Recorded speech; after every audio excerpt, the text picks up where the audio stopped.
Sa isang bansang puno ng ingay ng politika at kontrobersya, sino ang nagsasabi ng totoo? Sino ang nasa panig ng bayan? Welcome to Bayang Pinas, ang news channel na hindi takot maglatag ng katotohanan. Dito, pinag-uusapan natin ang mga isyong may kinalaman sa kinabukasan mo, politika, pamahalaan at ang tunay na kalagayan ng ating bansa. Hindi kami bayad, hindi kami bulag. Sa Bayang Pinas, ang boses ng mamamayan ang tunay na headline. Kaya kung sawang-sawa ka na sa mga baluktot na impormasyon at scripted na kwento, dito ka na. Dito sa Bayang Pinas, tayo ang bantay at boses ng bayan. Kung gusto mong manatiling mulat at informed, don't forget to like, share, and most importantly, subscribe dahil sa panahon ngayon, ang kaalaman ay kapangyarihan. Ito ang Bayang Pinas, balitang totoo, pusong makabayan para sa sambayanang Pilipino. Tara na't alamin ang tunay na balita. Po, Ginoong Pangulo, ang the name that cannot be mentioned, ang pangalan ni Speaker. The name that cannot be mentioned.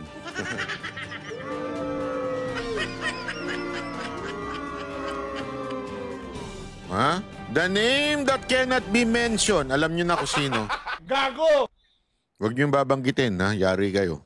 Sir Martin Romualdez at Congressman Zaldico. Ayan, Martin Romualdez. Ako, naniniwala ako dyan, eh. The name that you cannot mention. Gusto niyo na malaman? I will not go into details ng aking demanda, pero ganito. Gusto niyo talaga malaman? Kung maalala ninyo, nagsalita ng privilege speech si Villanueva noon about doon sa laptop, ganyan-ganyan. Nabanggit doon si Zaldico. So, kinomentan ko, nireactionan ko, and because of that, nadali tayo. Diba? Didimanda tayo. Okay, karapatan naman niya magdemanda. Wala, ganun talaga. I mean, ganyan ang kinakaharap natin. Tapos, may mga tao, nakakilala ko, na kakilala daw nila si Zaldico, ganyan-ganyan, usap-usap, sabi. Tapos may mga gustong mag-ayos. Parang sinasabi nila, ayusin nyo na lang yan, ganto-ganto, bla bla bla bla bla bla. Sabi ko, I mean, una-una, I just reacted and did not accuse. Okay? Hindi ko naman accuse. Nag-react lang ako kay Villanueva. Hindi ko nga maintindihan bakit ako ang dinimanda, hindi si Villanueva. O sige, okay lang. Pero meron din akong nagsabi sa akin na, sabi lang sa akin ha, sabi lang sa akin, hindi ako sure kung totoo. Pinuwento, pasensya ka na, utos daw ng boss. Yun ang sabi. O sabi ko, ganun ba? Etong mga to, may kakayanan na ayusin ang mga dapat ayusin. May kakayanan to yung mga to. Pero hindi na nagawa yung kanilang kakayanan ay dahil daw ito'y utos ng boss. Yun ang sabi nila. Kaya nga nung merong pinakita sa akin nakita ko yung post ni Joey, yung tungkol dun kay Luka-Luka. Tapos, inatras daw yung kaso. According kay Joey, parang inatras yung kaso. Sabi ko, ang lakas ha. Ako nga, ang namagitan ay napakataas ang posisyon. Walang biro. Napakataas ng posisyon nitong tao na ito na sana'y mamamagitan. Wala siyang nagawa eh. Kung pwede ko lang siya nang banggitin yung pangalan niya. Sa sobrang taas niya, sobrang taas na, wala nang tataas pa. Para mag-ayos supposedly. Supposedly hindi na ayos eh. Bakit? Utos nga daw eh. Sabi ko, ganun pala katindi. Sabi ko, ganun pala katindi yung sabi ko, lupit nun Tapos nung nakita ko yung kay Luka-Luka na pinost ni Joey, na ayos? Wow! Gago! Hindi. Hindi ko minamalit yung yung parang sa akin, sinasabi nga dito, the name that you cannot mention. You cannot mention their names. Dahil kilala po talaga yung mga yan na pag hindi ikaw nag-ingat, yari ka. Abutin mo talaga korte. Oh. Kaya pansinin nyo dito yung tono ni Escudero dito. Ito na yun eh. This is a giveaway. This is a giveaway of what really happened, bakit siya napalitan. Because the name that's supposed not to be mentioned were mentioned. Yun na yun eh. Ito na yung mismong dahilan kung bakit ako napalitan. The name that you cannot mention were mentioned by Marcoleta. I mean by the committee of Marcoleta. So therefore, you know why I'm being replaced. Yun na lang kasimple yun, ladies and gentlemen. Kaya lang, ang binanggit ay si Romualdez at si Zaldico, pero ang may kapangyarihan magtanggal ng Senate President ay ang Presidente. Ang tanong tuloy ng taong bayan, meron din kayang umaabot sa Presidente?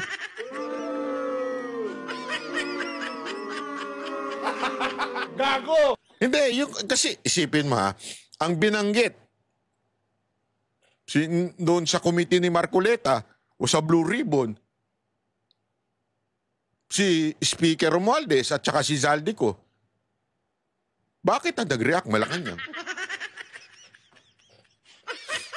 Again with the premise na wag na tayo maglokohan, hindi mapapalitan ng Senate President kung hindi ikukumpas ng Malacanang. Tandaan niyo yan. Sa pamamagitan ng paghihiring kanina pong hapon. Wala pang opisyal na listahan ng makakasama ni Soto sa mayorya, pero tiyak ng Senate Pro Tempore si Senador Ping Lacson kapalit ni Senador Jinggoy Estrada. Si Senador Mig Zubiri naman ang bagong majority leader, kahalili ni Senador Joel Villanueva. Ayon kay Senador J.V. Ejercito, ang mga issue kaugnay ng flood control projects ang ilan sa naging dahilan ng palitan ng liderato. It has affected the institutions already. Ako naman, I think... Yan ang dahilan ni JB, affected na daw yung institution. I agree. Sige. Sabi ko nga, hindi pala I agree. I agree. Let's assume it is true, Senator JB. Pwede kasi yan ang dahilan ni JB. Okay? Yan ang dahilan niya. Pwede yon. Pero bakit kailangan palitan si Marcoleta na ang direksyon ng Blue Ribbon ay maganda na? Ito na, nalalaman na natin ang katotohanan. Bakit kailangan siyang palitan?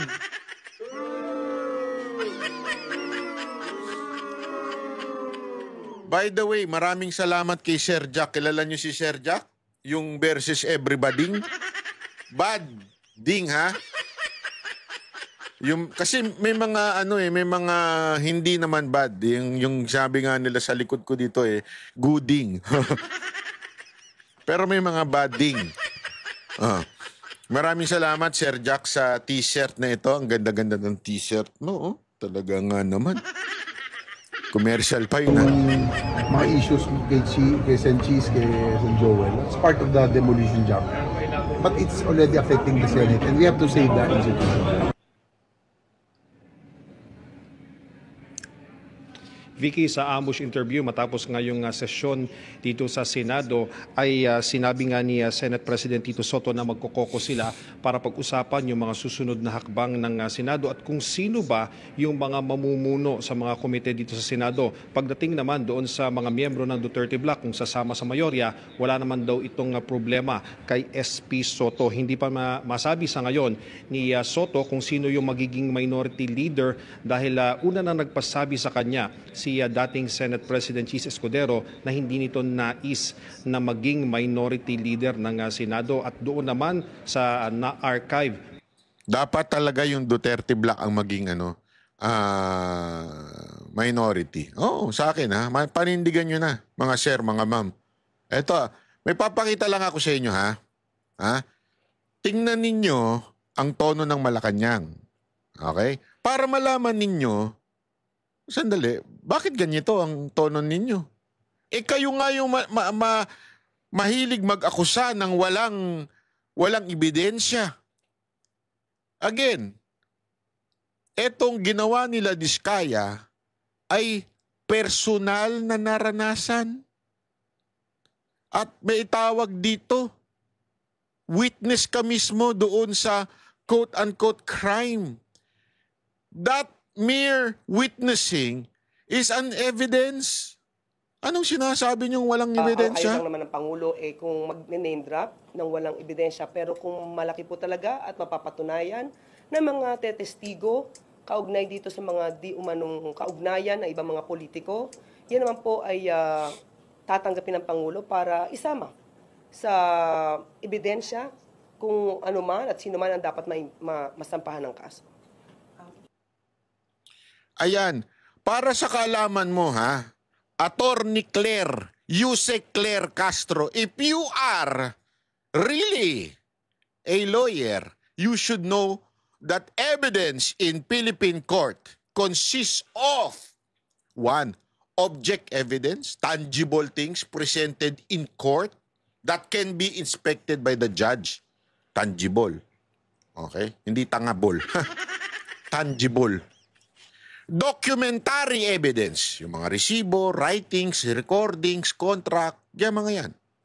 Number 3, testimonial evidence. Meaning, ikaw mismo naka-witness. Yun, pumapasok si Diskaya. Sila mismo. Kami mismo yung nagbigay ng pera. Di ba? Oh. And other things such as electronic evidence o yung mga digital files. Pero napaka-ano na ho niyan. Kaya hindi ko magets bakit ang tono ng nito ni Claire Castro ay evidence. Para tuloy talagang tila iniiwas ninyo sa inyo. Tama kaya yung aking ibong tiririt?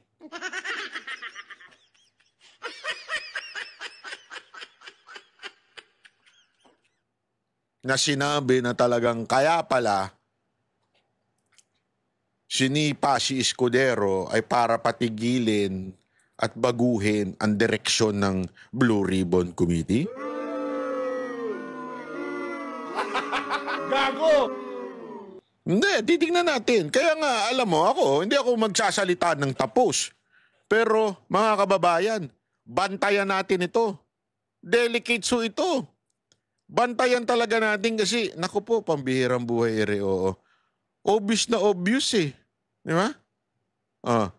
May papakita ko sa inyong video. Ha?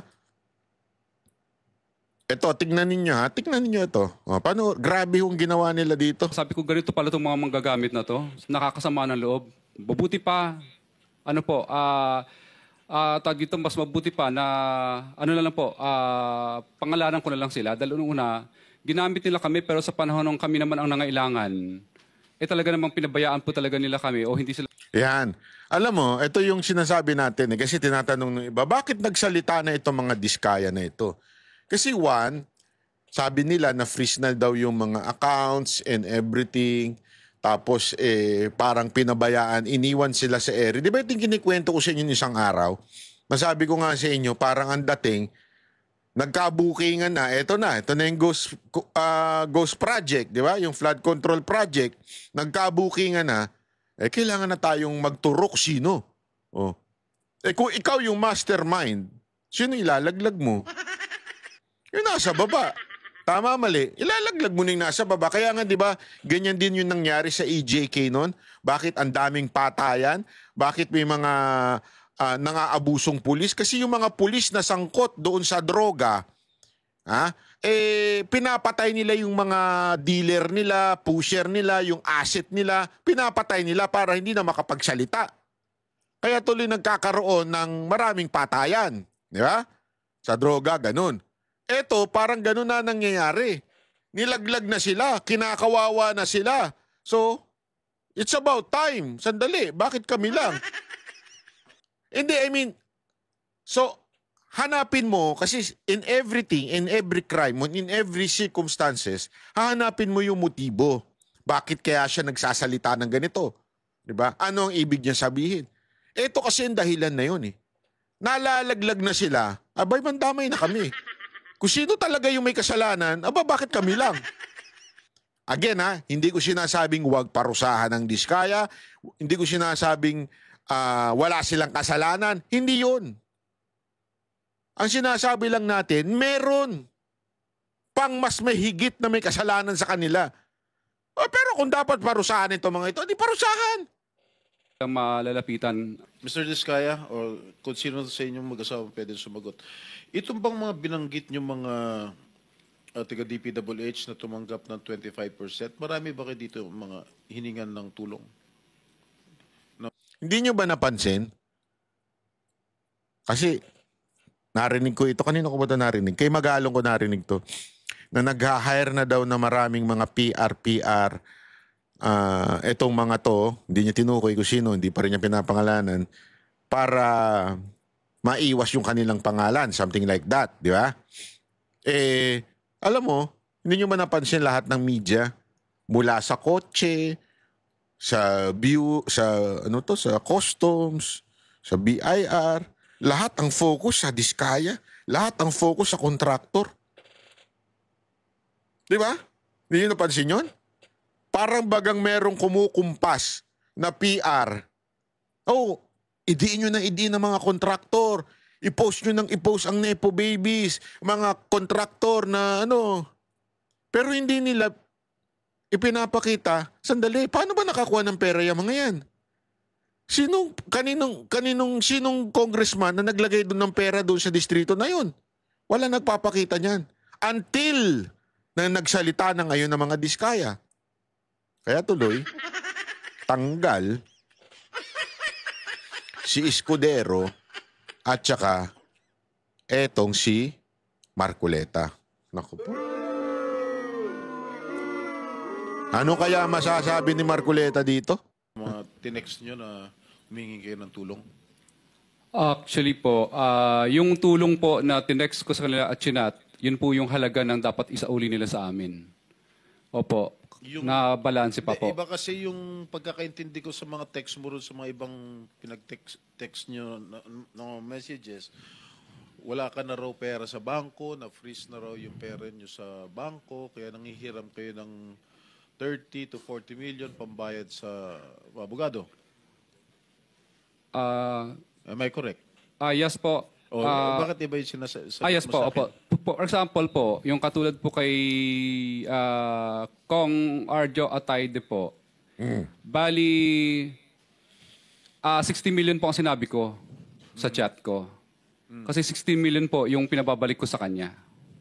Pinababalik mo sa kanya? Na anong klaseng chat ito? Pera po. Na pera po. Na ibinigay mo kay Congressman Atayde, ganun ba? At sa tatay po niya. Sa tatay niya? Opo. Well, hindi. Okay. Doon sa mga ibang tinext mo, kaya nyo, katulad ni Congressman Atayde, tumulong ba? Binalik ba? Hindi po. Nakiusap Kasi po na... Yung tenor ng text mo, doon sa yung pinabasa sa akin, hindi yun ang tenor mo eh. Ang tenor ng text mo, humihiram ka ng pera dahil wala ka na raw kapera-pera, na-freeze na raw yung pera sa bangko, at kailangan mo ng pambayad ng abogado. Correct? yes po, Your Honor. Pero hindi mo pinapasoli kung ano yung dapat isoli. Hindi po. Bali, utang po ang dating ng tema ng dating ko, pero pinasasauli ko po yung mga kinuha nila sa akin. You want me to read the text that you forwarded to one of the officials of the DPWH? Yes po, sige po. Gusto mo? Yes po, lahat po. Tinext ko sila lahat, napakarami po nila. Opo, napakarami po nila. Hindi ganun ang tenor na pinababalik mo yung pera. Ang sinabi mo dun sa text na yun, wala ka ng pera. Ibig sabihin, kung hindi ba sila tumulong sa'yo, idadawit mo sila rito. Hindi po, I'm hindi po. not defending them, ha? Mr. Chair, bali ang ginawa ko po, lahat po itong mga gumamit po sa amin, tinext ko.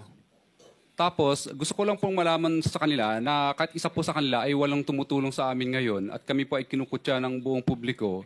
Kaya tinesting ko lang po sila kung maaasahan po ba sila. Dahil nung panahon po na ginagamit nila kami, ay patuloy po kaming bigay ng bigay po sa kanila. So, mapapasin niyo po, kahit isang reply, nagtataguan lahat, hindi nila kami binilikan.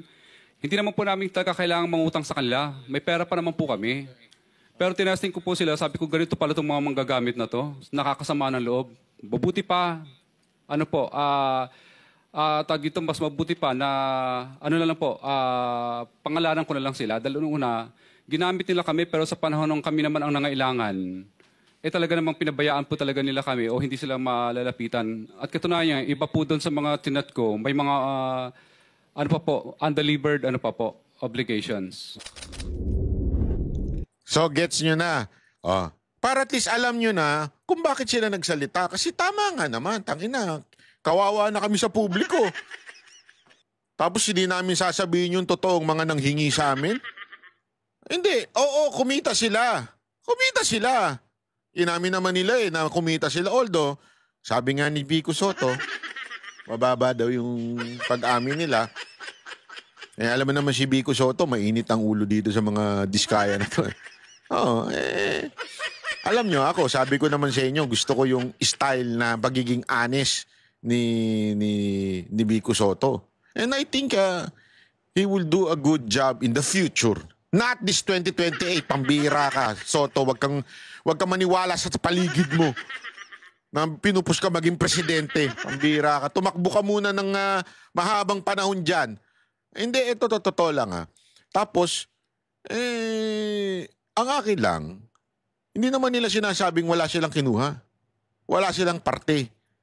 Pero ang point doon, sandali, bakit tila kami lang? Ay sama-sama na tayo lulubog. Yan ang ng diskaya. Kaya lang, good luck sa atin ngayon. Yeah?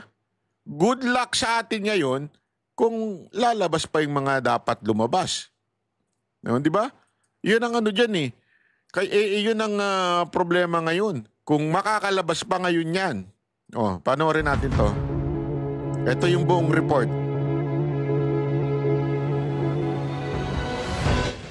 Magandang gabi po, Luzon, Visayas at Mindanao. Hindi maganda. Dapat dyan, mainit na ulong gabi sa inyong lahat. Pinangalanan na mag-asawang diskaya ang mga mambabatas, mga taga-DPWH at iba pang opisyal na humingi umano ng kickback sa mga hinawakan nilang proyekto. Kabilang sa kanila ang 17 kasalukuyan at dating kongresista. Sabi umano ng karamihan sa kausap nilang taga-DPWH para kay House Speaker Martin Romualdez at ako Bicol Party List Representative Elizalde Co ang pera. Nakatutok live si Maki Pulido. Maki.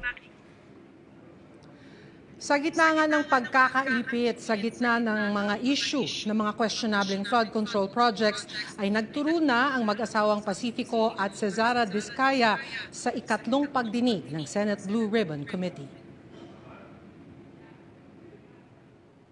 Sa sinumpang salaysay na isinumite nila sa Senate Blue Ribbon Committee, pinangalanan ng mag-asawang Pacifico at Cesara Diskaya ang 17 dati at kasalukuyang congressman, isang regional director ng DPWH, 5 district engineer ng DPWH, isang undersecretary ng DPWH, dating undersecretary sa ilalim ng Office of the President at isang direktor ng Unified Project Management Office.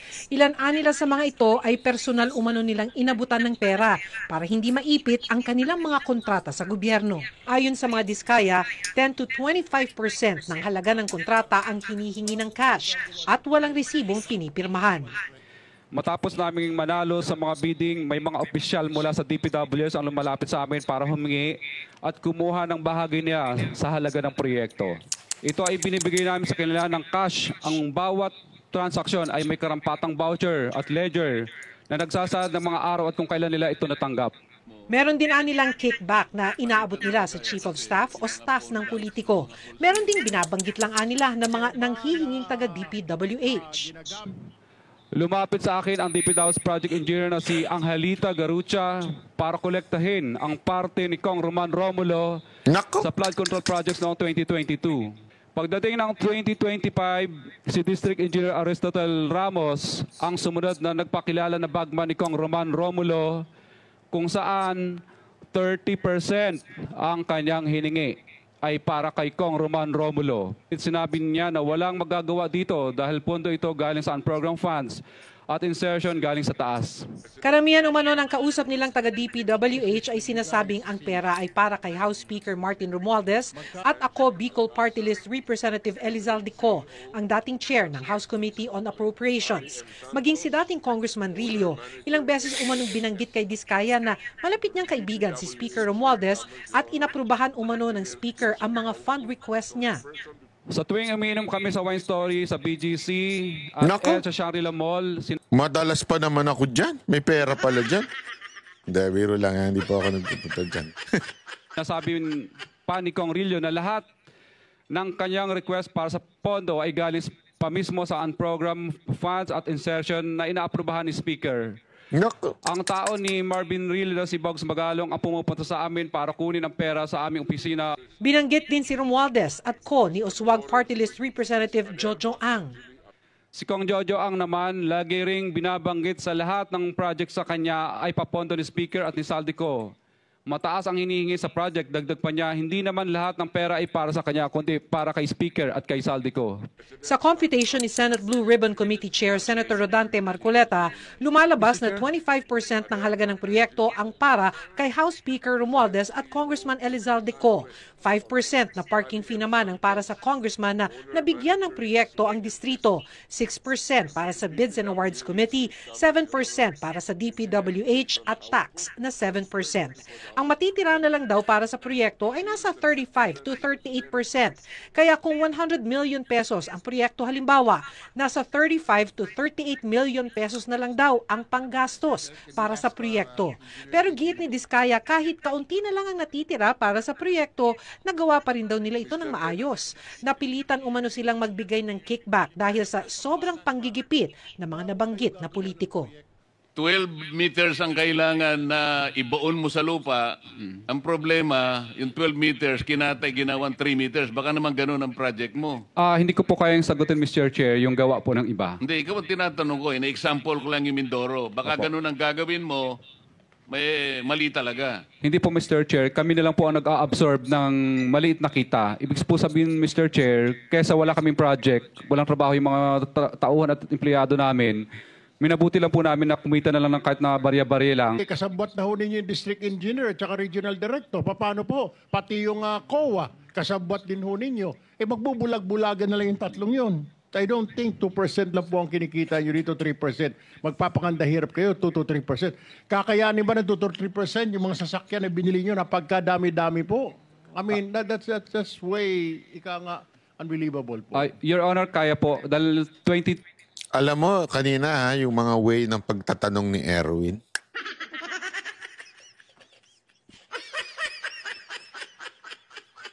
Sorry medyo ako, nahahalata ako. Ewan ko kayo. Yung pagtatanong ni Erwin parang... Magaling si Erwin. Talagang diin na diin ng kasalanan ng mga kontraktor.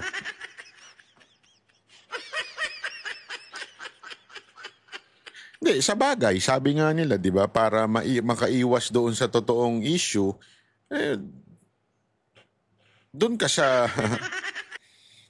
bumanat sa mga sa ganito, yung mga yan. Kasi ganoon ang nangyayari ngayon, mga kababayan. Tila talagang pinupuntirya etong mga kontraktor. Kaya nga kanina, na-observe ko lang. This is my personal opinion. Si Diskaya, nireveal ko sino talaga yung mga congressman na ulul. Di ba? Nireveal niya kung sino talaga yung mga nangihingi. Yung iba, tila parang nagbingi-bingihan, nagbulag-bulagan doon sa revelasyon ni Diskaya. At ang idinidiin pa rin, siya. Parang, ewan ko, obserbasyon ko lang naman po yan. I might be wrong, pero Parang ganun ang ginawa ni Erwin Tulfo. 3 years naman po namin pinaghirapan po yun. Umutang umano ang mag-asawang Diskaya sa ilang mga taga-DPWH dahil na-freeze na nila ang kanilang bank account.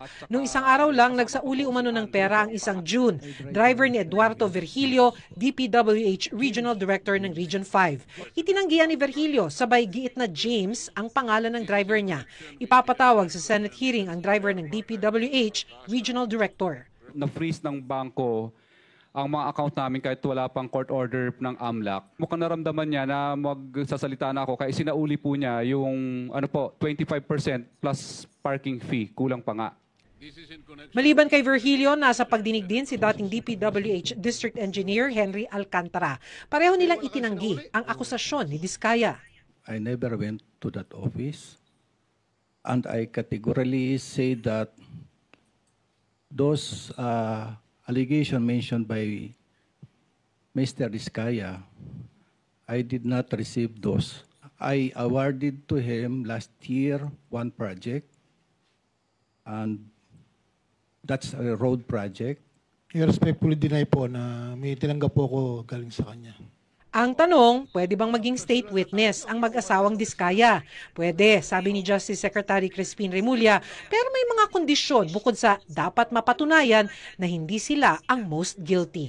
Parang first principle na gagamitin natin dito. Kung meron silang nakukuhang perang hindi dapat, isauli nila sa Republika. Yun naman ang first condition natin lagi.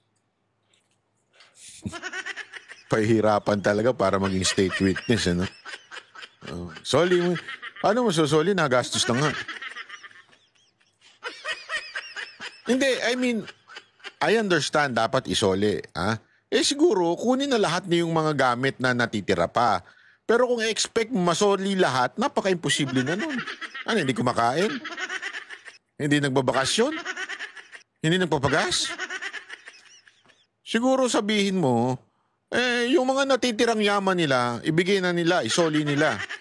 Then mag-state witness sila. Yan, agree ako dyan, di ba? Pwede yan. Pero,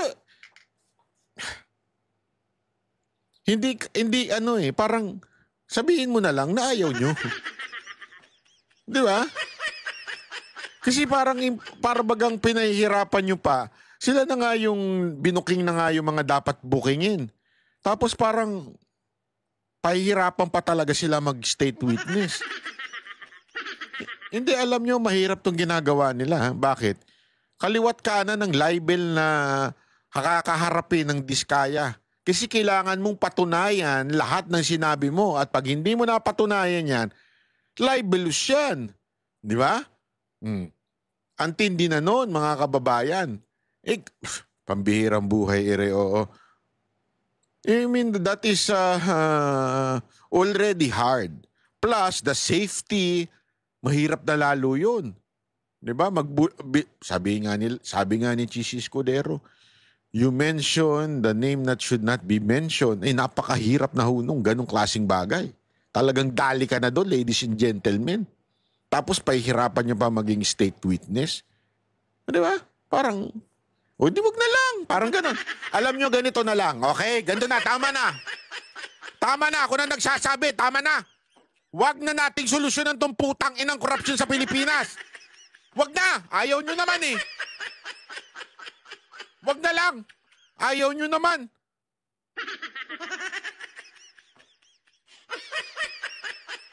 Nakakainit kayo ng ulo. May nagsasalita na nga tungkol sa korupsyon. Papalitan ng Senate President, papalitan yung Blue Ribbon. Tapos ito, pahihira. Wag na! Ayoko na! Lukuhan to eh. Alam niyo, naglulukuhan na lang tayo. Tigil na natin to. Tigil na. Ayoko na. Yan ang Banateros. Joke lang po. Kayo naman masyado na maka-excited. Numiinit ang ulo ko. Hindi kasi nakakainit ng ulo eh. Di ba? Nakakainit ng ulo.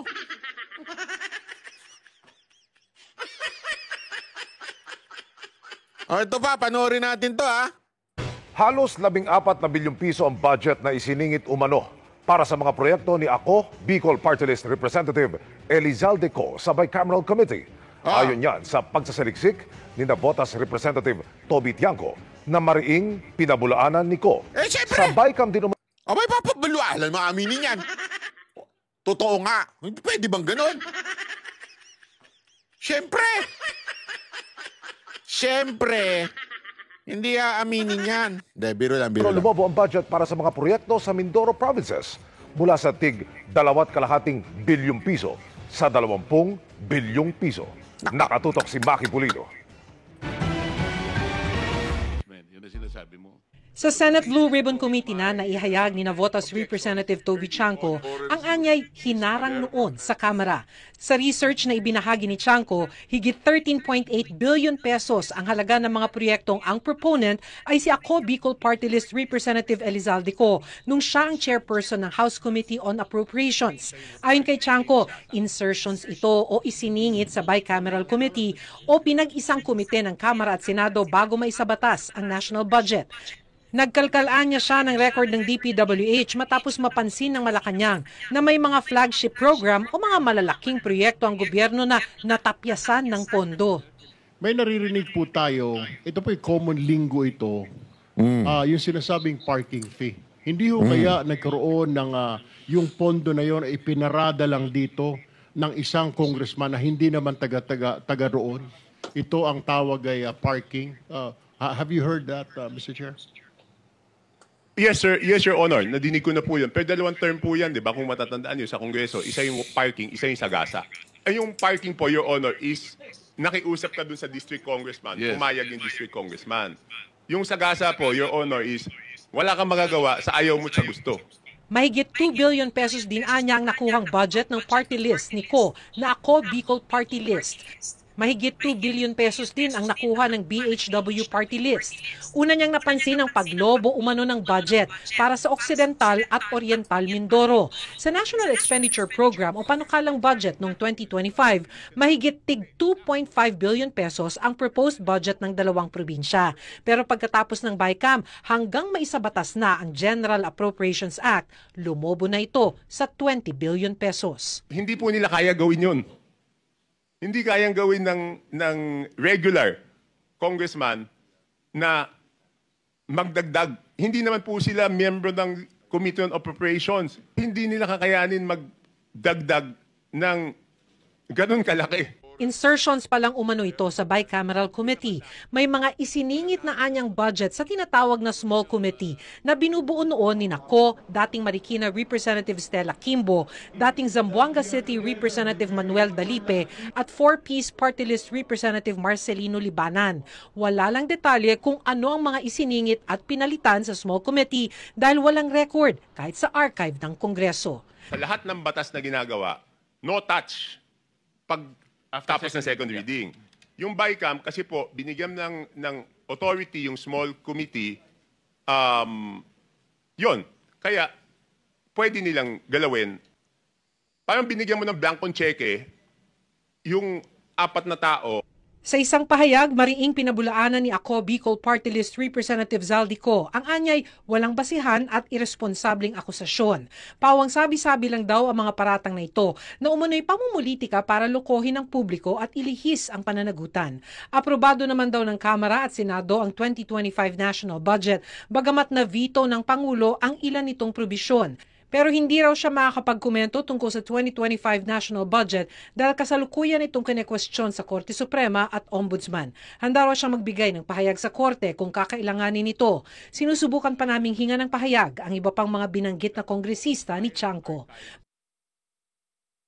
Grabe, no? 13.8 billion. Naku, grabe, no? Ladies and gentlemen. Grabe po yun. I mean, ganito.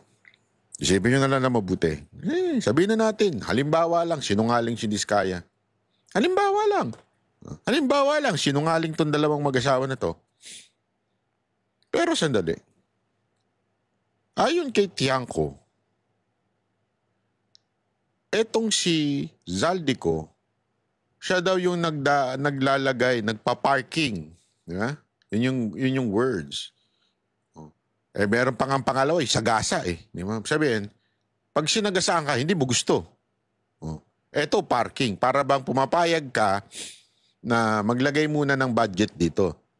Why would Zaldico, according to Tiangco, magpa-park ng mga projects sa iba't ibang distrito? I mean, come to think of it, you are representative of Ako Bicol. Diba? So, siyempre, nakalagay yan sa iyong description bilang Ako Bicol Party List Representative.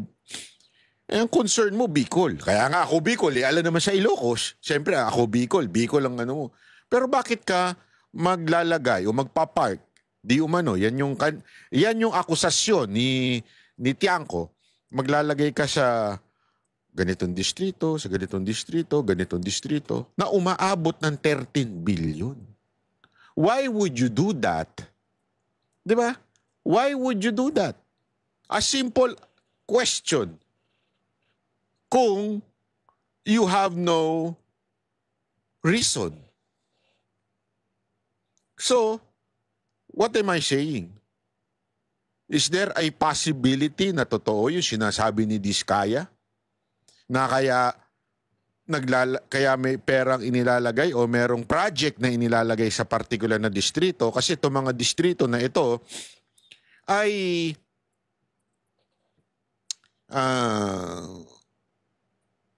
allegedly, meron daw ibinibigay yung may porsyento daw si Zaldico at saka si Speaker according to Diskaya. Kaya nga alam mo magandang gawin dyan. Ako naisip ko ito gawin nila dyan. Ano yun? Saan ba yung sinasabi ni Tiangco na pinark yung pera? Ay, pera talaga. Sorry. Not pera. Budget.